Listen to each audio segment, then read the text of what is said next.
I still want to talk about the soul contract, because at the level that the so-called Illuminati and these Babylonian agents are engaging a soul contract, one way or the other, with these higher intelligences. Yeah, they want to have us permanently slaved. We understand that. How do these devils revoke that contract if they want to? How do they remove themselves from the contract?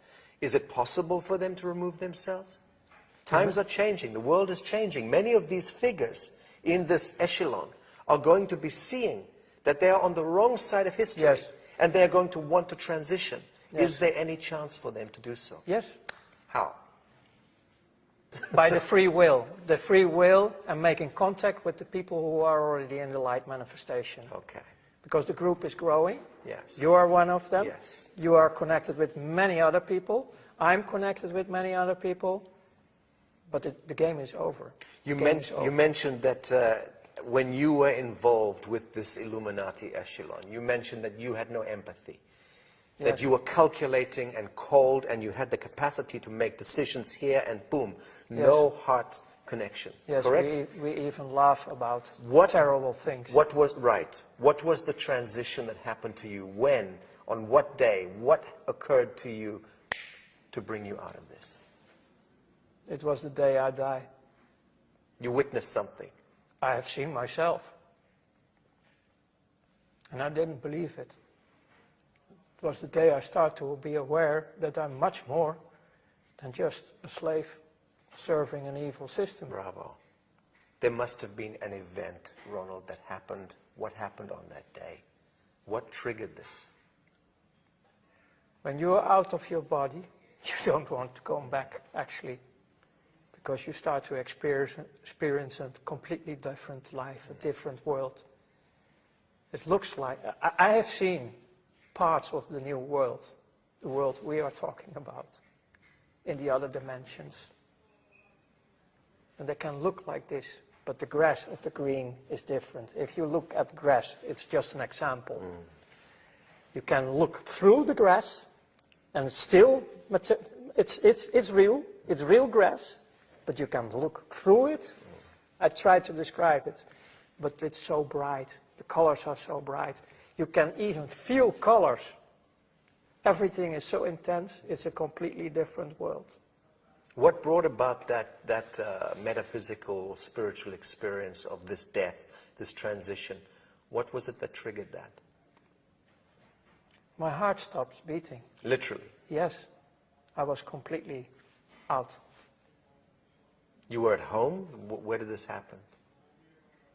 No, it was on my work, and they called...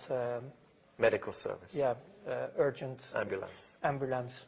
And they resuscitated you?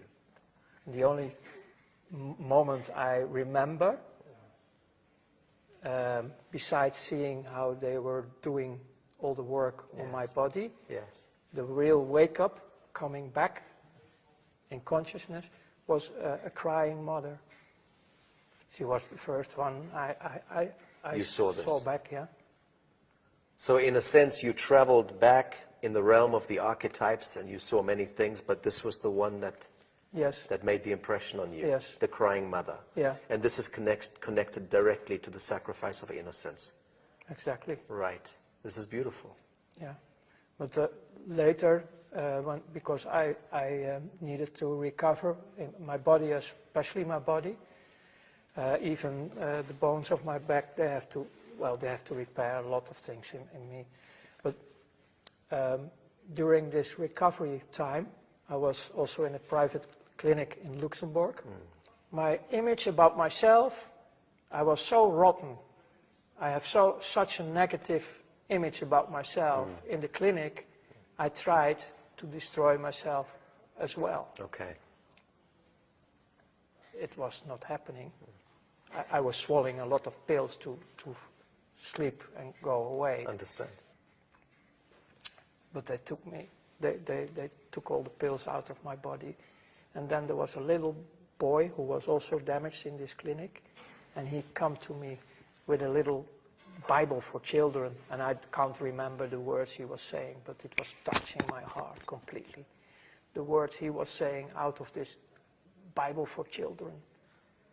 And that was also very a beautiful. deep touch inside of me. And after that, actually, my whole life started to be with presence. So you understand the power of darkness and false light, and you understand the power of forgiveness, the power of compassion, The last power 20, of absolution. the last 22 years, I start to discover the positive life, the light manifestations, the unconditional love. And this was growing so much that I have a direct contact built up Yeah, yeah, yeah. with the source of life, what I call the creator of heaven and earth. Yes, I have not a monologue, I have a dialogue. I understand. It's great. What brings us together in this world is a desire, a burning desire to end all of this shadow in our lifetime. Yeah, Correct? that End is. this blood sacrifice, end this blood cult, Yes. end this usury, this control, this manipulation. And to prevent that the souls, Are remaining in the cycle. yes, and will not be captured, final, like in eternity, because they're heading in this program, Freemasonry program, they want us like batteries. Ultimate harvest. Yes. Yes. And we are, based on the free will, we can choose completely different because we are free.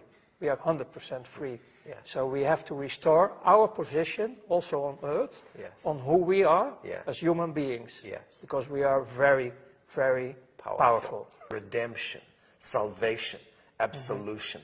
These are the words. Yeah. And this is the science of love that we are practicing with our work. This is the only way. It is the only way. Ronald Bernard, thank you. Thank you too.